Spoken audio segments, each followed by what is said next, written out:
Hello and welcome. My name is Andrew, and this is the Who Dat Discussion, a New Orleans Saints podcast where we talk about all Saints news, opinions, and reactions. And this is day 3 of the free agent frenzy, and surprises were in store, and a lot of news went down with the Saints again today. It was really a pretty negative day of Saints news until just very late, and there was really some breaking news that only came out about 15 minutes ago, and that is top tight end Jared Cook will be getting a visit with the Saints and tomorrow, and that's going to be huge. You guys know how much I like Jared Cook, so really I think that any news today, there was news about Mark Ingram, who only signed for $5 million a year, which is obviously a little of a shock to everyone. And then also, you get the whole thing with Teddy Bridgewater, how the Dolphins are visiting with him right probably as I'm doing this podcast, and they're going to try to pry him away from the Saints as that's not a done deal, which is obviously something else to definitely watch out for, and we're going to get into both.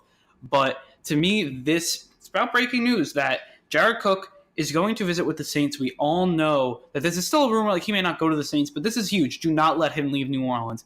I said that the Saints will probably look a visit into him. That was how the situation was going, and I did read this situation correctly. I mean, look, I don't have any inside sources or anything, but it just seemed that way. The Saints were going to get at least a visit with him, and we'll see what happens. I think the Saints could definitely not let him leave New Orleans, and they're going to give him that contract. So to me, I wouldn't be surprised if the Saints offer him that contract. He signs that contract, and he goes to the Saints. He sees this locker room. He sees all the greatness in it. He's probably going to meet Drew Brees, Alvin Kamara, and this would fully offset the loss of Mark Ingram. And I think it would actually give a huge addition to the Saints. But first, we're going to start with that Mark Ingram news as it came out that he signed with the Ravens for 3 years, $15 million, $5 million per year. Sorry, I got those numbers a little messed up. But really, when it comes down to it, Ingram played his hand way too much. His agents played his hand. They tried to play it over again, try to get that $8 million from the Saints, get that $8 million from the Saints, get that $8 million from the Ravens. And then once negotiations weren't just going anywhere, like the Saints, the highest they went to was 4.5. The Mark Ingram and his camp still wanted that $8 million, maybe even more than $8 million, north of $8 million. And then the Saints quickly pivoted and signed Latavius Murray. So they did their research, they did their homework. They wanted Latavius Murray. They got Latavius Murray, who they feel like is a good replacement to Mark Ingram. And then Mark Ingram was stuck because he doesn't really have a market besides the Ravens and Saints. Saints were another option, and now really the Ravens could pay whatever he wants, and he take it. They give him the $5 million, and people are saying that he picked Baltimore over the Saints. I don't believe that was true. I think if he had those two offers on the table, maybe he would have went with the Saints. We don't really know that, but this is all on Mark Ingram. This is not on the Saints. Please, I don't want to hear any people in the comments or anything say that this is on the Saints. I just don't believe that. The Saints did everything they could. They went up to $4.5 million, which is only $500K less than what the Ravens offered him. And I know the Ravens gave him more guaranteed money, but still, I mean, that is just it's a big. It's not like a huge number, $5 million, but for Mark Ingram at his age, it's definitely a little of a risk to sign someone for $5 million. I know Mark Ingram's been great, but look, running backs the other side of 30 have just not been good, and we're going to see if Ingram could definitely change that. But it is a little of a risk for the Ravens. They're going to try to get the player that Ingram was, and for $5 million, that would be a steal, and I think it's good for them. And I'm happy for Ingram. I'm happy he got his money, but he could have got a very similar contract from the Saints. They were actually going to give him the extra year and a little less money. I believe it was 4 years, $18 million instead of the 3 years, $15 million that he ends up getting. And to me, bad move by Ingram. I think he's kind of kicking himself in the feet here because he really feels like he could have got this done. He's kicking himself badly because he feels like he could have been the Saints. He could have $500,000 less is not a lot. And how much guaranteed? Supposedly the Saints are only going to get 5 guaranteed, and the Ravens are going to get like 8 or 9 guaranteed. And look, that's not a big difference. And I don't want to sit here and say that it was like, Ingram, that he didn't want to come back to the Saints, because I don't feel like that was it. I feel like he was fully committed. But his agents completely steered him wrong, and maybe he should go separate ways with them, because this was just really bad. It was kind of a debacle for him. It's not really for the Saints. Saints did their research, and they were just done trying to wait for him. And look, the Saints shouldn't wait for Ingram to come down on that price, because then once Latavius Murray's gone, then where the Saints have went? If they got into a bidding war with the Ravens, they couldn't get higher. It was a good deal for the Saints. The Saints did what they had to do. When it's a business, it's a business. And business-wise, this was an amazing deal for the Saints to get Latavius Murray. He's only getting paid, I believe, $1.8 million this year. That's good for the cap. And it's a good deal. It's really just a good deal for the Saints. And look, I love Mark Ingram again, but this is just, it was a huge thing because everyone thought he was going to get $8 million or more. And then the Ravens kind of just say, look, $5 million, you're probably not even going to get signed. And that's what happens here. So he kind of built himself in a hole. And let's see, maybe in 3 years, he's still very, very productive and can maybe get another $15 million deal. And then that would really silence everyone. And then also, the other news is Teddy Bridgewater. Teddy Bridgewater, last night was expected to go to the Saints when the free agency started. He was expected to sign, and then he's kind of spurning the Saints. We're not going to see that until he actually signs with the Dolphins or doesn't sign with the Dolphins. But the Dolphins are going to meet with him. We're going to see what happens here. Really, with Bridgewater, it's about the money, I feel. If he feels like he's going to get starter money for long term, he's going to go with the Dolphins. I think if the Saints, they're going to stay what they're going to give. It's backup dollars probably. And that's what they're going to do. The Dolphins really wanted Tyrod Taylor. They couldn't get him, so now they're going back to Bridgewater. And they're probably going to give him more money. Now, won't be enough money to pry him away from the Saints. That'll yet to be seen. But look, I already said what I thought about Bridgewater, and it would be a good signing for the Saints. But as I said in the past, it's not the end of the world if they can't sign him, because I truly believe that the Saints should really pick a quarterback, their own quarterback, from the very beginning.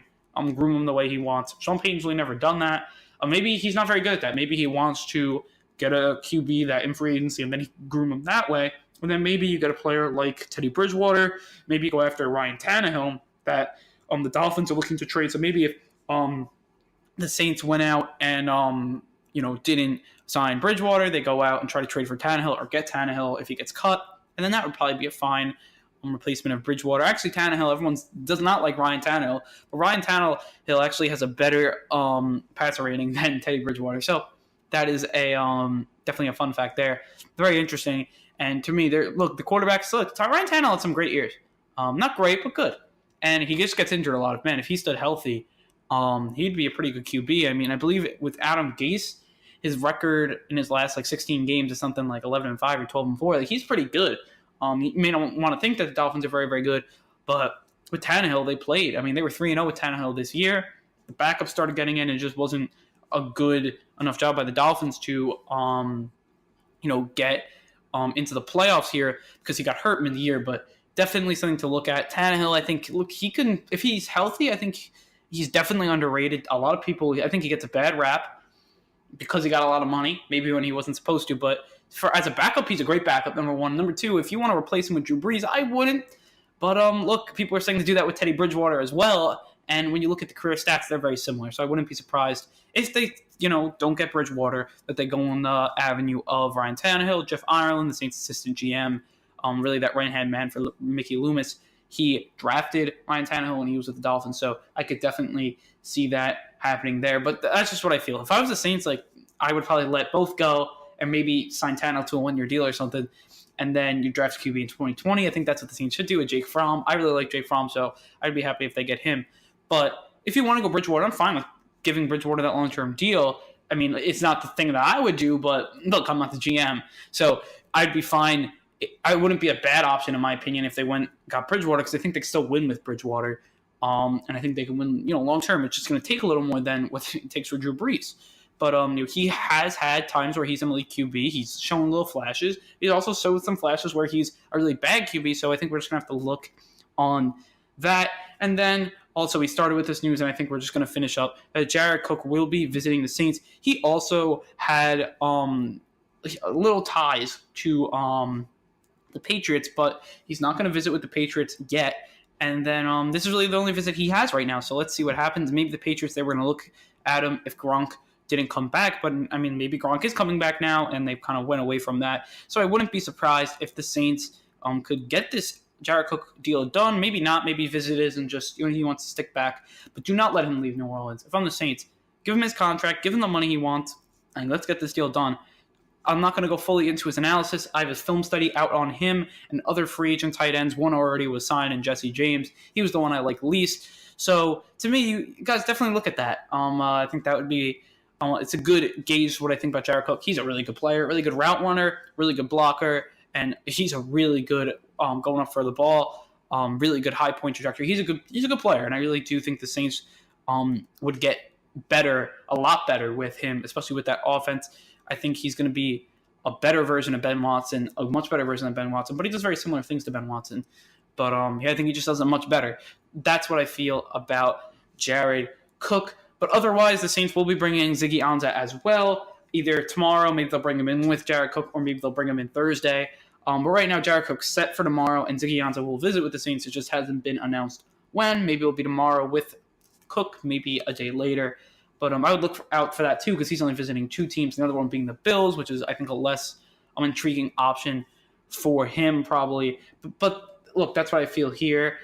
There is no really breaking news right now, and I think that will probably wrap up this free agent frenzy edition of the Who Dat discussion. If you like this podcast and liked this whole episode and this whole week of free agent frenzy, like we going on daily, definitely follow us on Twitter at the Who Dat Dis, on Instagram at Who Dat Discussion, on Podomatic at the Who Dat Discussion. Then also we are on YouTube, we are on Spotify, Google Play, and iTunes. On iTunes, please leave a review.